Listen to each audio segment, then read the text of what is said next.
breaking news, breaking us to be used. So I know Mina doesn't like it, but let's show him our love and appreciation. Hi everyone. So as Abuna introduced, we're starting a new series. And just because the topic is a little bit كذا, we're going to look into it through the next few weeks. We're going to start with a competition. So we're going to need 3 teams. We need some volunteers, 3 teams of 2s. So I need 6 people. Come on, guys. So you need two. Yeah, 6 people. Just 6 people. 2, 2, 2. Yeah, come on. 6 people. All we need is 6 people in 3 2s. So are you with Jesse? Brilliant. So that's team 1. Team 2. We need a 3rd team. A 3rd pair of 2s. Brilliant. So guys, stand over there. Yeah? All right. You know what? You're right. This is very male dominant, and I don't like this. And because we are not a sexist church by any stretch of an imagination, as you all know, okay? So I'll have to swap some people. So please forgive me. You stay as you are, okay? Chrissy. Ali, Chrissy. Chrissy. Yalla, Chrissy. Come on. The good thing about this is Abuna even doesn't know what's going to happen, so he's volunteering people without knowing what's going to happen to them. Okay, Natalie, yalla. Yalla, Natalie, come on. Yalla. Brilliant. No, make your opinion. Watch out what you say next time. All right. Sorry, Jesse. Sorry, Daniel. Thank you for your cooperation. Thank you for our volunteers. Have a cup. Have a cup. Have a cup. Have 2 of these. 2 of these. And 2 of these. So, each team has a cup with them that has 2 lemons.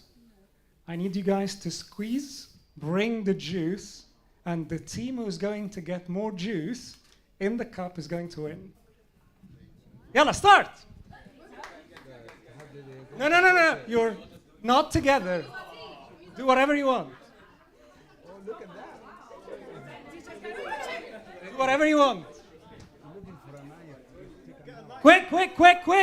Should be a time limit. 20 seconds. Tony, turn around so we can see. Tony, turn around.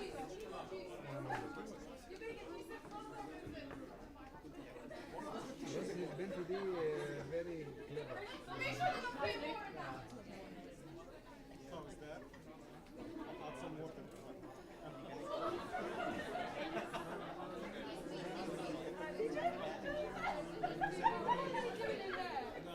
Well done, Moses. Is it Moses? Is it Moses there?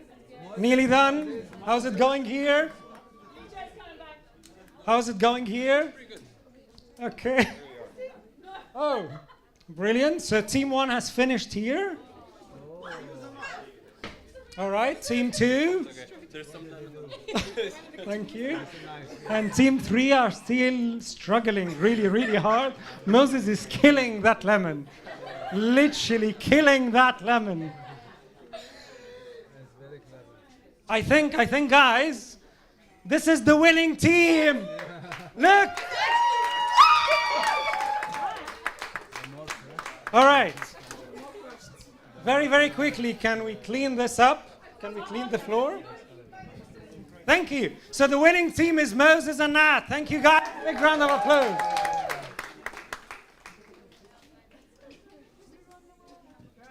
Well done.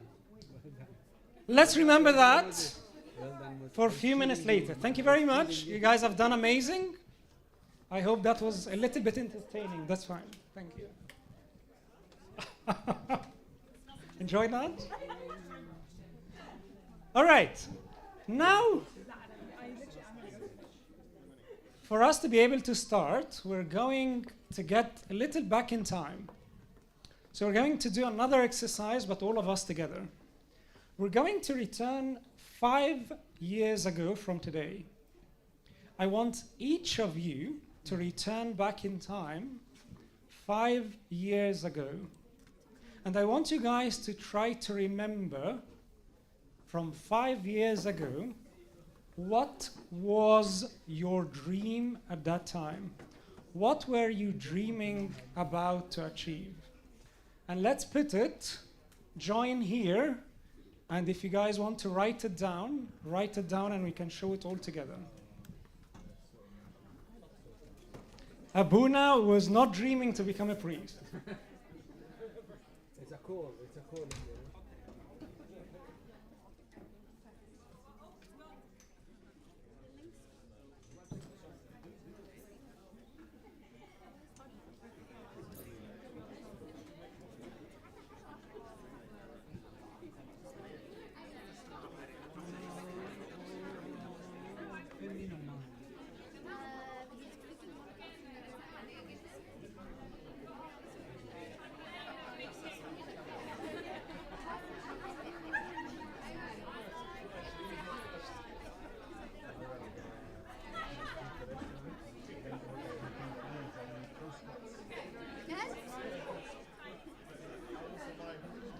Come on, what was your dream 5 years ago? Did you guys get the link?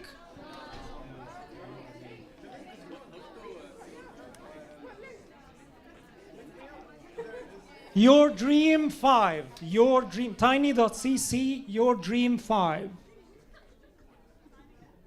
What was your dream 5 years ago? Your dream 5, your dream, tiny.cc / your dream 5.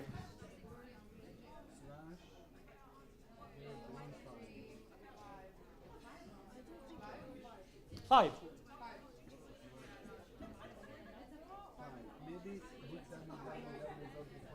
Be an airplane pilot. Get off drugs. To lose weight. To be an accountant. To start working and pass my GCSEs.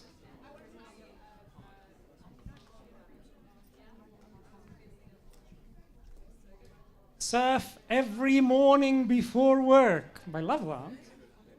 To be holy, being a stronger person, to go to university, to be a singer, to win Britain's Got Talent, to be where I am now. Oh, good. To be a basketball player, to own a business, to graduate and do a master's, to be an architect. Anyone else? For COVID to be over. Is that your dream 5 years ago? To be Jose Mourinho, whoever that is.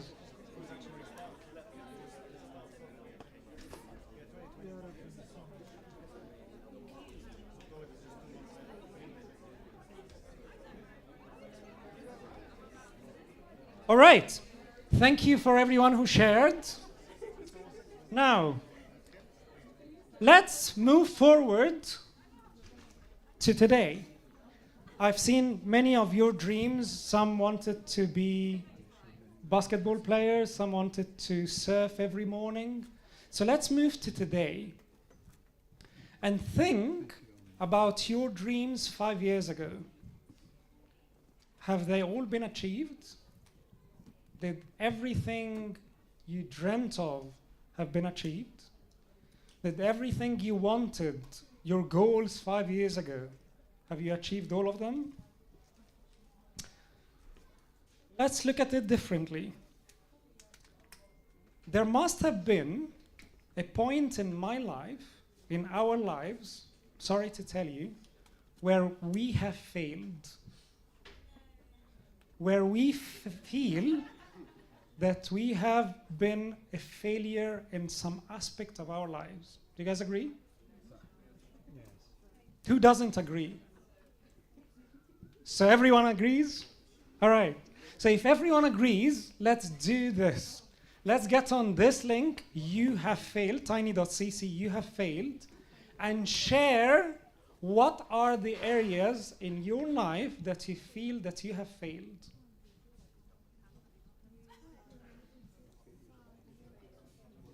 So remember your dreams 5 years ago. Remember what you were thinking about. Remember your goals 5 years ago.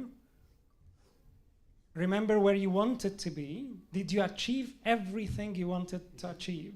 Are you exactly where you wanted to be today? Have you imagined your life somehow different than today?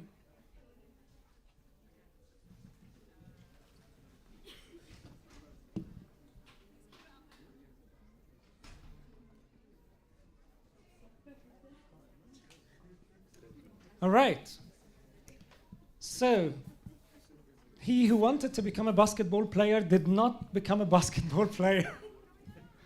And he who wanted to surf is not surfing. Work, career growth, not being financially successful, relationships. I haven't become a lawyer, but I'm drug-free. I'm not purer or holier or even more dedicated to God. Not working in my graduate career choice. I'm not saving money. I failed my last PR. No dream work, no partner. I'm not closer to God. Okay? Anyone else? Not close with my family. I failed an exam. Burn out in work, not finishing a degree. I do not own my business and I failed my health goals. So these are lots of dreams that we dreamed about and they have not been achieved.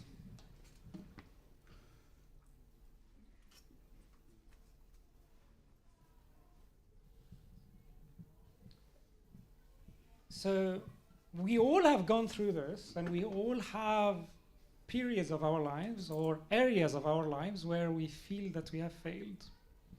And I think the very first question that we're going to be asking is why? Why, God, why? Why this has happened?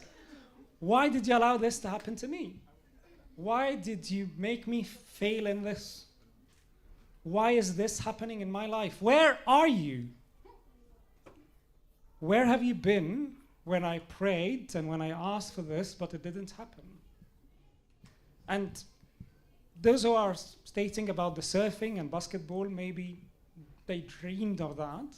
But those who are talking about working commitments or financial securities or relationships, it's affecting them way more, right? And those who failed their exams, these are much more heartbreaking issues. So that's the question that we'll keep on asking. Why? Why, God, why you allow this to happen? The thing is, you are not alone.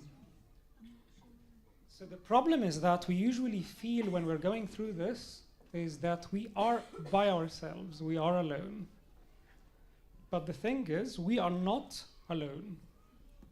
Who went through this other than us? Let's see. We're going to go through a very quick journey through the Bible. And we're going to see what's happening to the people in the Bible. And we're going to see whether we have been alone or we have not been alone. And why? That's what we're going to go through today. So let's start together this journey. We're going to start with this guy called Abraham. Okay. What was Abraham's dream?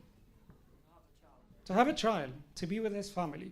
Let's see what went through his life. What did God allow through the life of Abraham?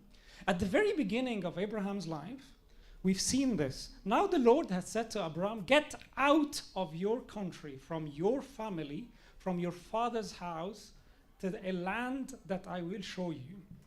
That's the beginning of the story where we see Abraham. Abraham was living with his family. Back in the days, we didn't have phones or mobile phones or cars or planes or anything. No electricity, nothing. They were living in tents. So people were living together. A family was living together. That's all they had. And all of the sudden, God is asking this guy, Abraham, I'm going to take you away from your family. I want you guys to imagine today living with your parents, living with your family, and all of the sudden, you've been taken away from your family. How would you feel? Knowing today that we have airplanes, phones, and stuff, but this guy didn't have anything. So that was the very first thing that happened to him. The next, he wanted to have a child. He didn't have any.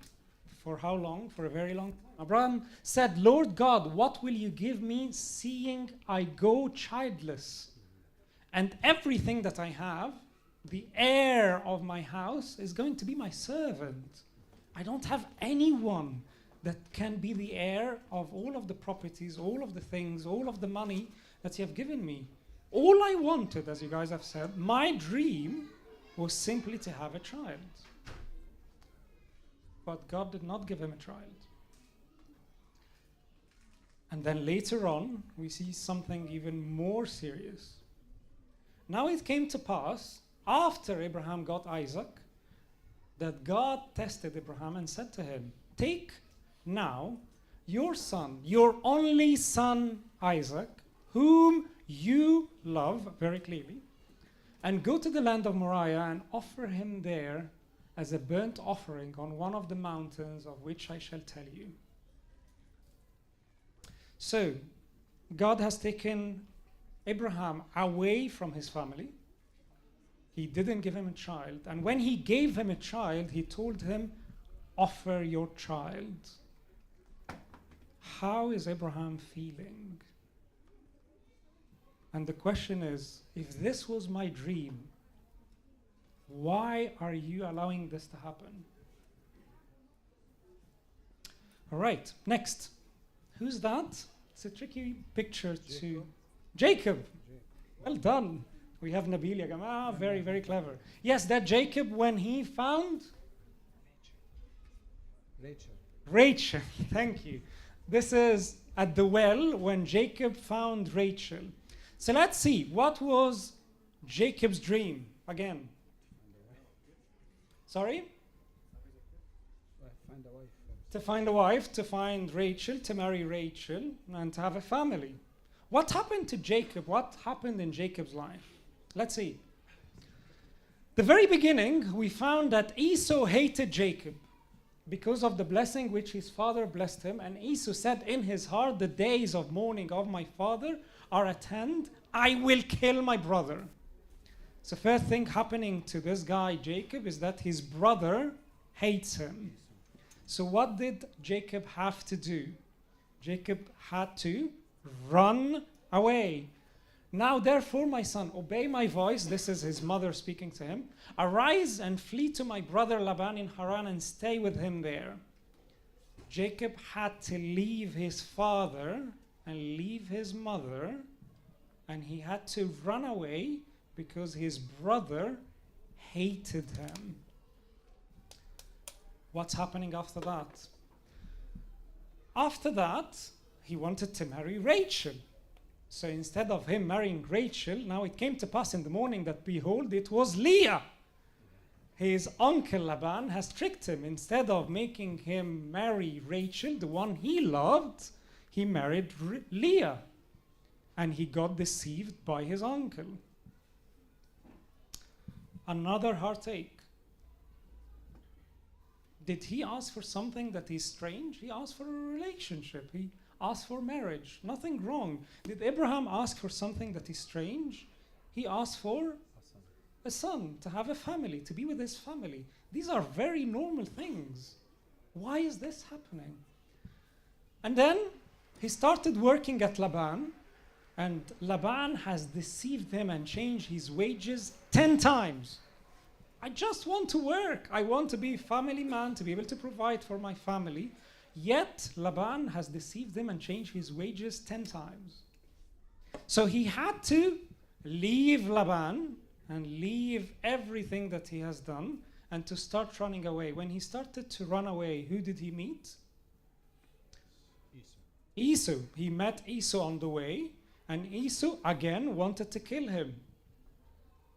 Deliver me, I pray, from the hand of my brother, from the hand of Esau, because I fear him, lest he come and attack me and the mother with the children.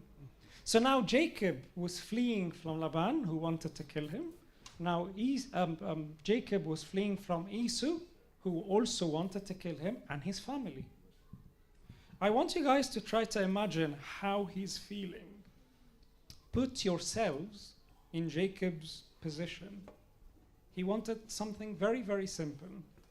He wanted a family, to live with the woman he loved. That's it. Nothing more. Nothing strange. After that, what happened? Yes, everyone wanted to kill him. After that, we start looking in Genesis 34.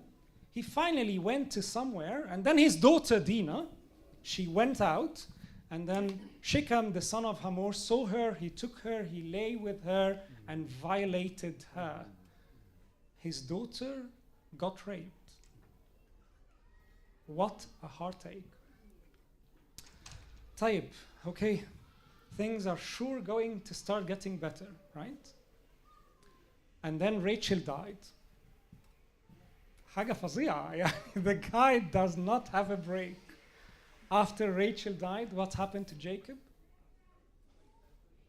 And it happened when Israel dwelled in the land that Reuben, his eldest son, he went and laid down with his concubine, with his father's concubine. All of these things happening to Jacob. And then finally, do we know what happened to Jacob again? Sorry? Joseph, his beloved son from Rachel, his other sons have told him that Joseph has been killed by a wild beast. An ache after an ache, after an ache, after an ache.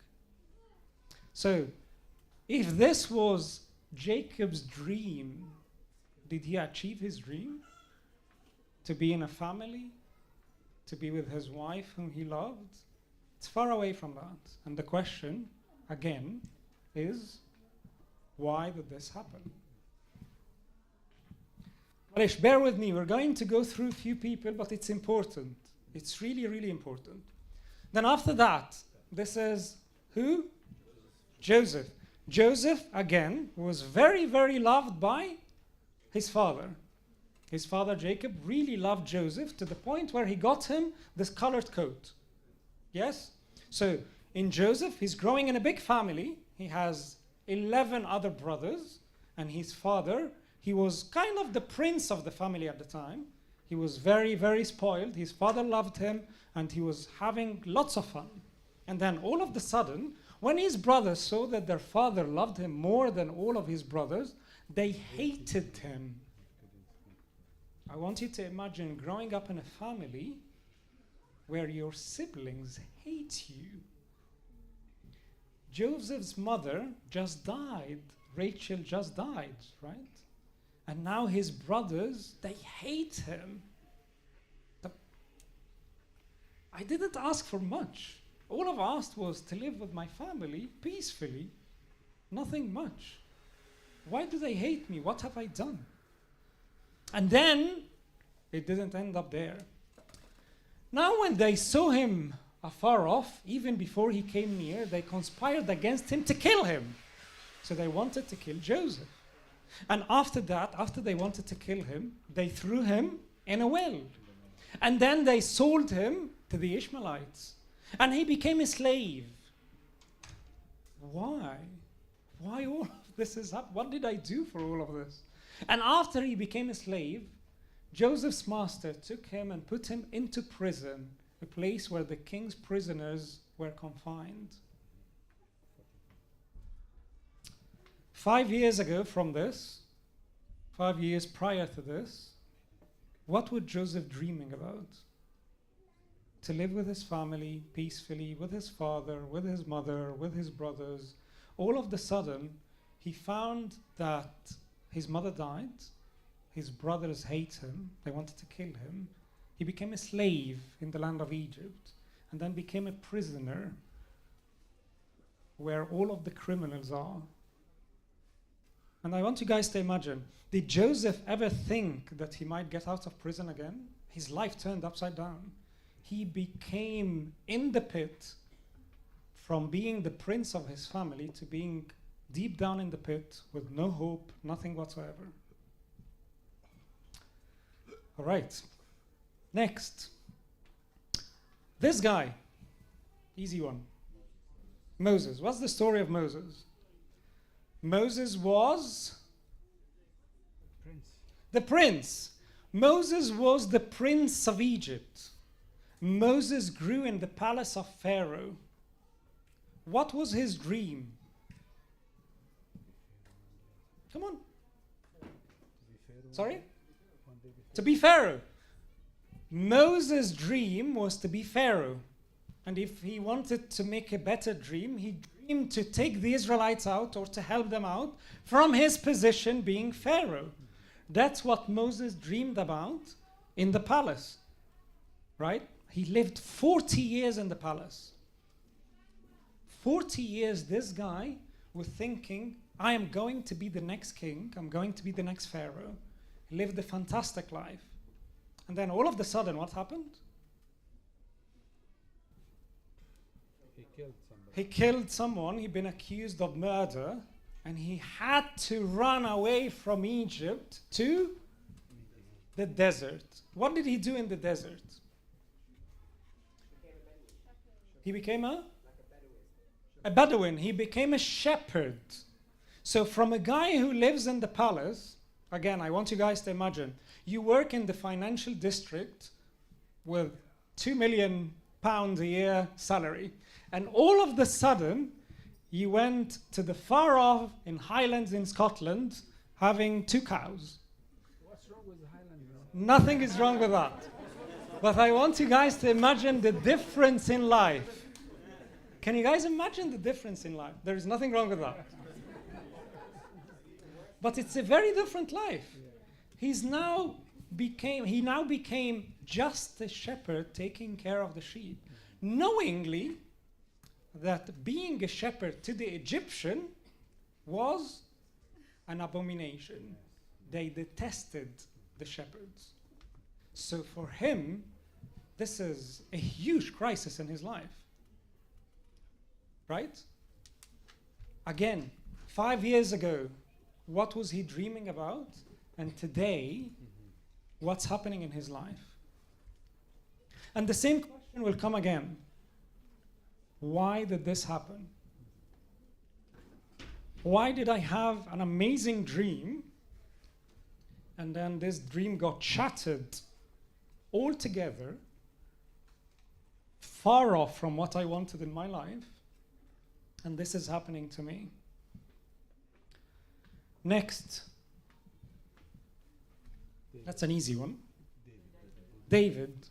What's the story of David? It starts with David being what? Shepherd, okay.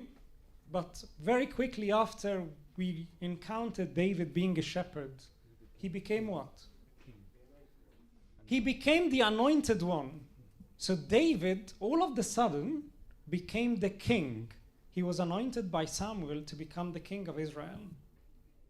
But before he became a king, how was he treated in his family? Mark is saying, what does that mean, Mark? Not very well. How come?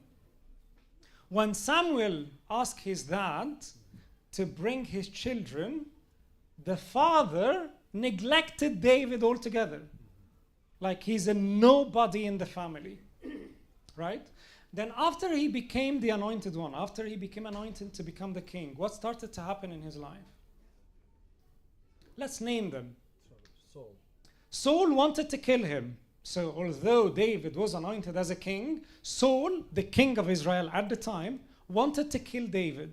So David had to keep on running away from Saul. That's one. After that. Absalom. Sorry? Absalom wanted his That's son. quite later. Yes, Nabil, thank you. So after that, what happened? He had to run from the mountains. He went to the enemies of Israel. He went to the Philistines. He hid at the Philistines. Then another story happens. where the enemies came and captured his children and his wife, and they have taken them away. David was running away from the king, from the army of his people, from the armies of the enemies. Even the men with David themselves turned against David, wanting to kill David. From every single direction, David was surrounded. No escape whatsoever. And I was living a peaceful life as a shepherd. I did not ask for any of this. Why all of a sudden I have to be running away from Saul, from the kingdom, from the enemies? What has happened for all of this? What did I do for all of this? And then, as Nabil was saying, he started growing up. His son turned against him. And he slept with his wives. And his other son died. And his other son slept with one of his daughters, and they killed him. So he lost two of his sons. Story after story, the life of David getting harder and harder and harder. The guy was having zero breaks. And the question again is why? Why is this happening? I had a simple dream for my life. I wanted to wake up in the morning and surf every day. That's all I wanted. I didn't want anything more than that. Why is this happening? All right. We've went through many characters so far. Let's jump a little bit ahead and get to the New Testament, to the final guy. Who's that? Nabil is giving you the answers. Paul, St. Paul. What happened with St. Paul? St. Paul was a Pharisee who was following the law of Moses to the T. He was very well educated, and he was persecuting the Christians. So what happened to him after that? Sorry? Thank you. So what happened after that? Jesus appeared to him, turned his life upside down, and he became a Christian. Very good. So he said to himself, all right, now I became a Christian, I'm going to tell others about Jesus. Fair enough. So he thought to himself that he was going to be the apostles of the Jews. That's what he sought for himself. I'm going to preach to the Jews. These are my people, I know them best. And because I know them best, I'm going to tell them off. Like, go to Jesus. So he started in Damascus. When he started in Damascus, they wanted to kill him. So he had to flee from Damascus. He went to Jerusalem. When he went to Jerusalem, they didn't recognize him. This was the guy who wanted to kill us from before. So they started to follow him up to kill him as well. So he had to leave Jerusalem. So he left Damascus, and then he left Jerusalem. So he went to Tarsus. He stayed there in Tarsus, not doing anything. My dream was simple. My dream actually was to serve you. I didn't want anything else. I wanted to be with God, like some of us have written. I wanted to be more holy. I wanted to come closer to God. I wanted to serve God in a better way. And even that, for a guy like St. Paul, he didn't get it. He stayed 5 years running away from people who wanted to kill him. And then, by revelation, we find out that St. Paul became an apostle to the Gentiles. And when he's recounting about his story, we see him in 2 Corinthians chapter 11. He's talking about all of the things that happened to him. How many times people wanted to kill him? How many times he got shipwrecked? How many times he had tribulations in the road, in the sea, in the people who went against him, people who wanted to kill him, people who wanted to do all of these things.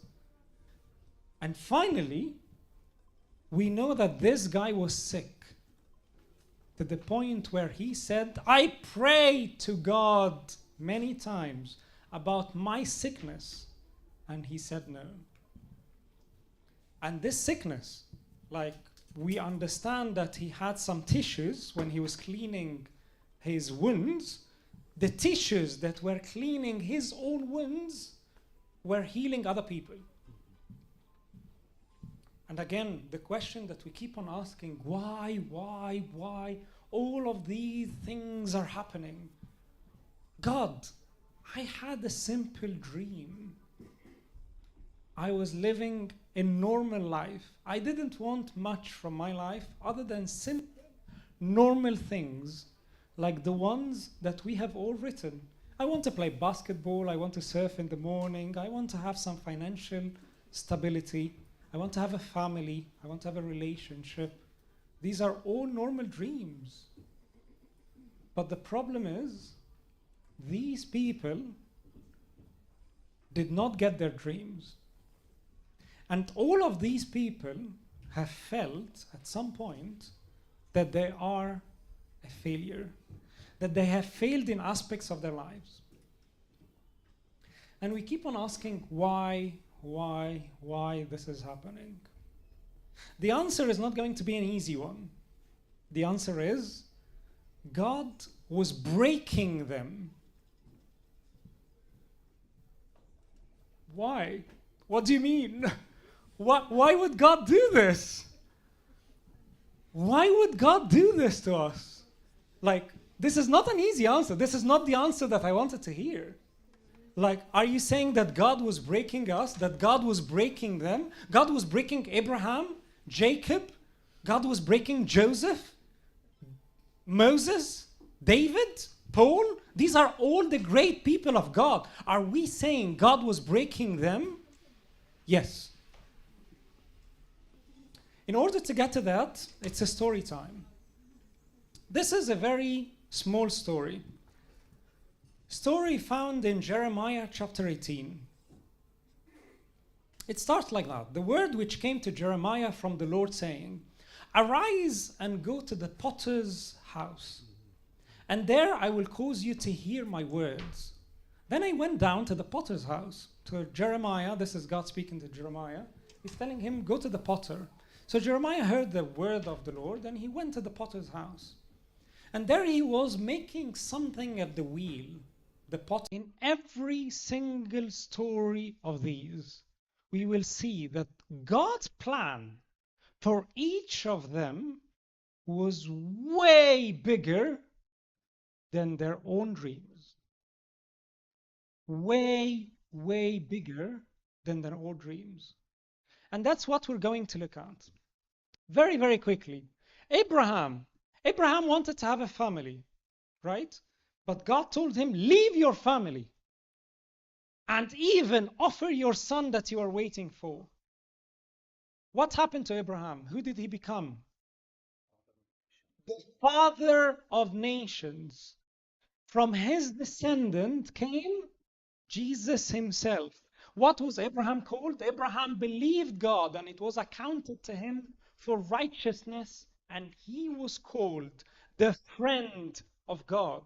Did Abraham dream to be called the friend of God? Absolutely not. All he wanted was simply to have a family. God gave him not just a family, gave him to be the father of all nations, including the father of Jesus himself.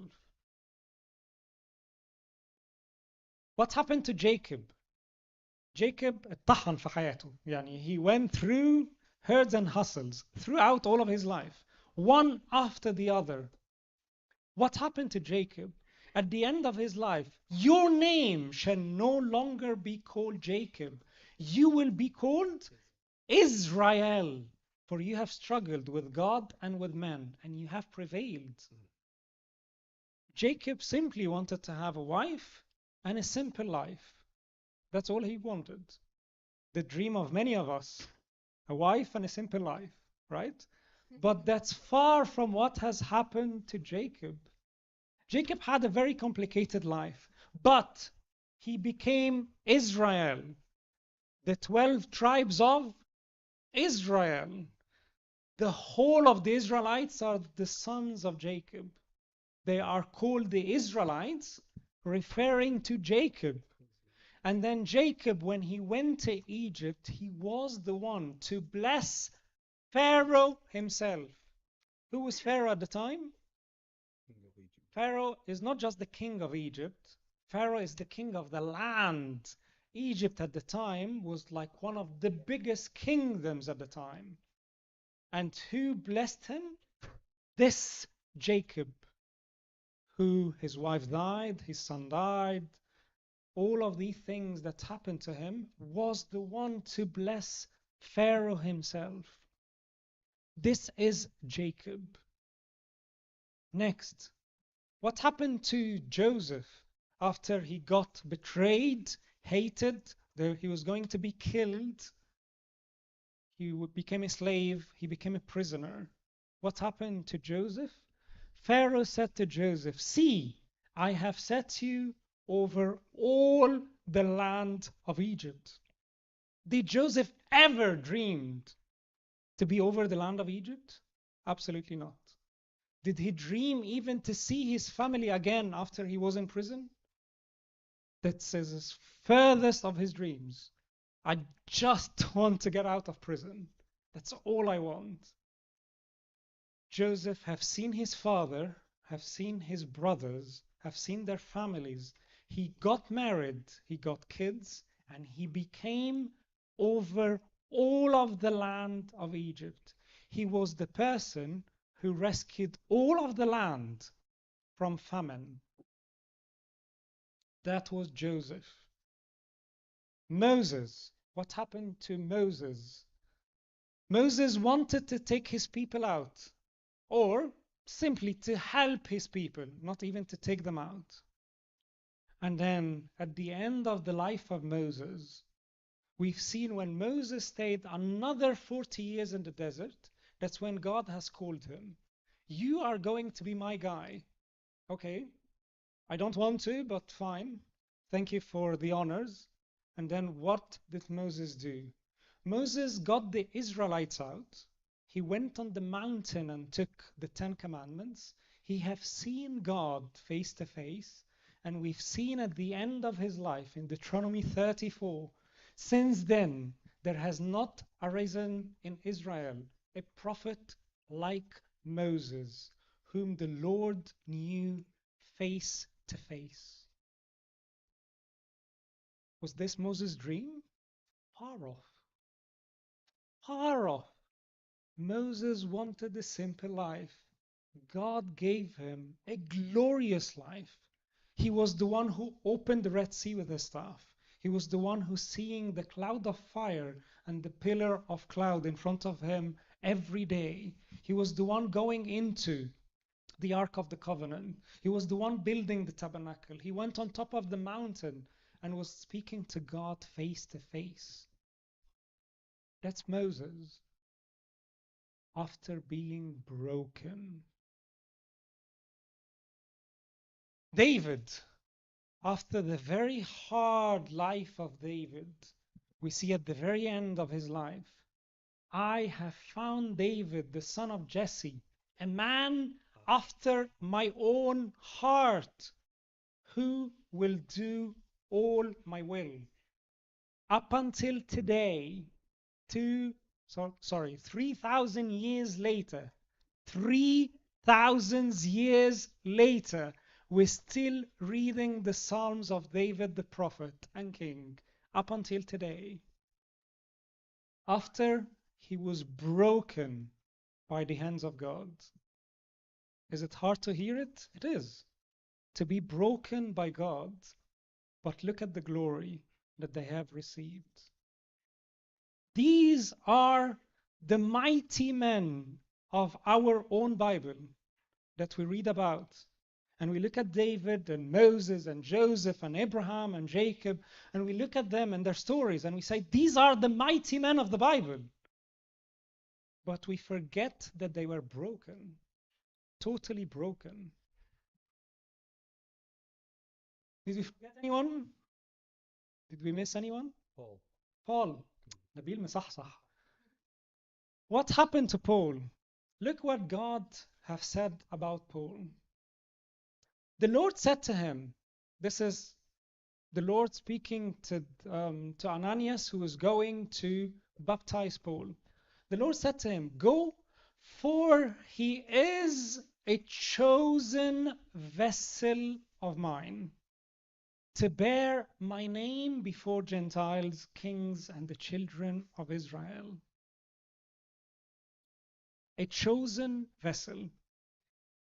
And that's the thing. Do we want to be chosen vessels in the hands of God?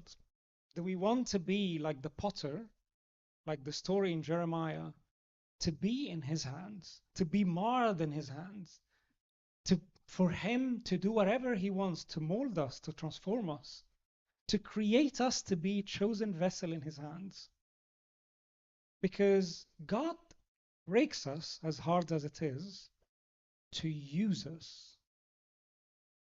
For we are his masterpiece, created in Jesus Christ for good works which God prepared beforehand in order that we would walk in them. How you guys feel? Very good. Unfortunately, thank you, but I don't want that. I think it's fairly simple. You want to break me to use me? Do it yourself. Why would I go through all of this for you? Right? Why would I need to be broken for you to use me? I don't want you to use me. Yani, I'm so sorry. Look for someone else to do it. I don't want to be broken. So the question, does God need to use us? Yes? So if he doesn't need to use us, why is he breaking us? So he said that God is going to break to use us. But if he doesn't need to use us, then why is he breaking us?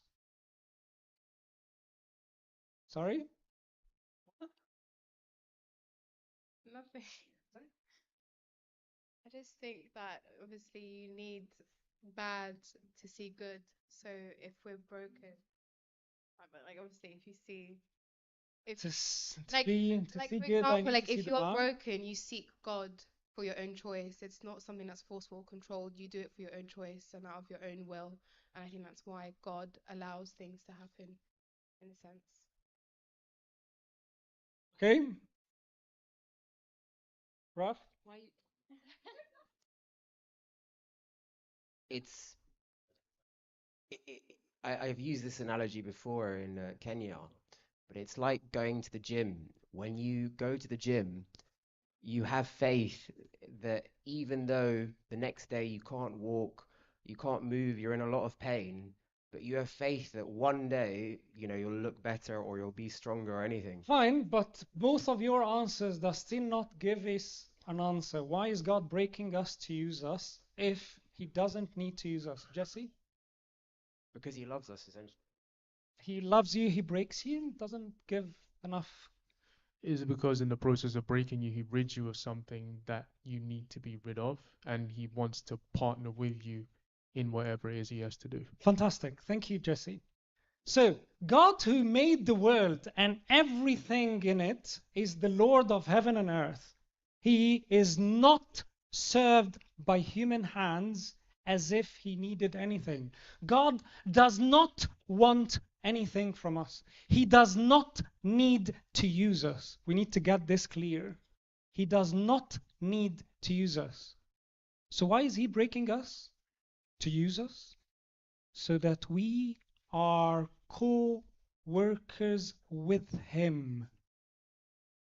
God, in his glory, all of his might, wants to call us, we, each and every one of us, to be his co-workers. Could God have brought the Ten Commandments to the Israelites without Moses? Yes. Why did he do it through Moses? Could God have made Abraham this great man? Yes. Why did he break Abraham? Why did he do it through these people? For who? For God? No. This is for us, not for him. As Jesse explained, this is for us. For Abraham to be that great man of God, God used him. For Moses to be this great man of God, God used him. For Jacob, for David, for each of them to be this great man of God, God has used them. So that we today look at them and see these are the great people of God. God is not in need to use us. He is humbling himself to be calling us co-workers with him. So we are co-laborers with God. This is who we are. And let's remember, we started today with a competition. And we've seen what you guys have done with the lemons, right? Moses and Nat were squeezing so hard the lemon, right? What did Dagmawi do? He went and cut it in half with a knife. You peeled it with your teeth. You squashed it. You squeezed it to get every drop out of it. I want you to imagine the same lemon staying like that. What's going to happen to it? Dry and then thrown in the bin. Useless. So, our squeezing is not for anyone. It's for us. The squeezing is for us to change. As Jesse said, as you guys have said, this is for our own benefit. He's breaking us to use us for our own good, not for him. He's in need of nothing. I'm sure you guys have heard of this. When we talked about, it was sent in the poster, kintsugi. What is that? This is using the brokenness to make something of more value. So when you imagine this pot being broken, they use gold to glue the pieces together. And then the end result, it's far more expensive than the original. And that's exactly what happens to each and every one of us. When God is breaking us, he doesn't take pleasure in breaking us. But it is necessary for who? For each of us. Why? Because behind the scenes, this is what's happening.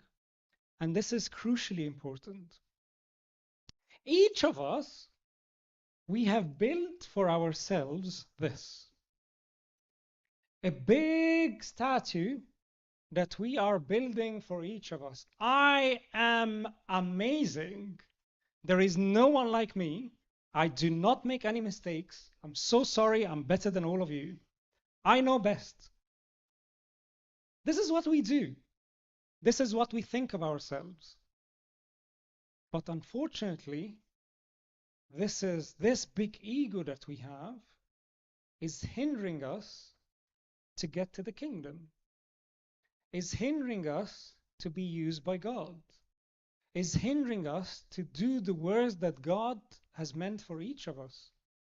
I want you to imagine, again, Moses being in the palace, thinking of himself, I am going to free the Israelites because I am in the Pharaoh's palace. I can do this for them. I have been here for this time and era. This is what Moses would be feeling for himself. Did God use him then? Absolutely not. When, 40 years later, when he had zero ego, nothing, when he felt that he got nothing at all, when this got broken and struck down into pieces, he was able to say this with St. Paul, we have this treasure in earthen vessels, that the excellence of power may be of God and not of us. So this was totally gone. And that's when God is going to use each of us. So when we look back, and like Moses, I got the 10 Commandments, I was nothing. I was totally broken. It was God who gave me the 10 Commandments. It was God who opened the Red Sea. It was God who brought the Israelites out. Because Moses can no longer stand and say, I have done this. So now, a question for you. Are you ready? Are you ready to be broken by God? It's not an easy question. Because if we want to be used by God, if we want to be these great men and women of the Bible, do not expect anything less. As hard as it sounds, do not expect anything less. And this is what we need to do. Total surrender in His hands. In every single step, look at each of them. Look at Abraham, look at Jacob, look at Moses, look at Daniel, look at every single one of them. A total surrender, so that I can say with David what he said. My heart is ready, O God, my heart is ready. So here I am, Lord, send me. Any questions? Yes, yeah, Yusuf. Okay, I have to repeat again, sorry. So on Sunday, the 1st of June, there was a talk, and in that talk, there was a comment that was made: the Armenian Apostolic Orthodox Church is not an apostolic church, but merely a traditional church. We've discussed this internally, and of course we offer our apology to our sister Armenian Church, because the Armenian Orthodox Church shares the same faith. It's an Orthodox Apostolic Church, so we do not, of course, think of that any differently. The Armenian Orthodox Church believes in the three initial councils, which were, what's the first council? Nicaea. Second, third, Ephesus. Great. Can I go as far as asking how many bishops and patriarchs attended each one? I think if you listen to the commemoration of the saints, which Abuna prays, you should get it. 318 in Nicaea, the 150 in Constantinople, and 200 in Ephesus, exactly. So I just wanted to make this very clear. Of course, we hold our sister church, the Armenian Orthodox Church, very highly. We go on joint events with them, so I just wanted to clear this. Second announcement, there was supposed to be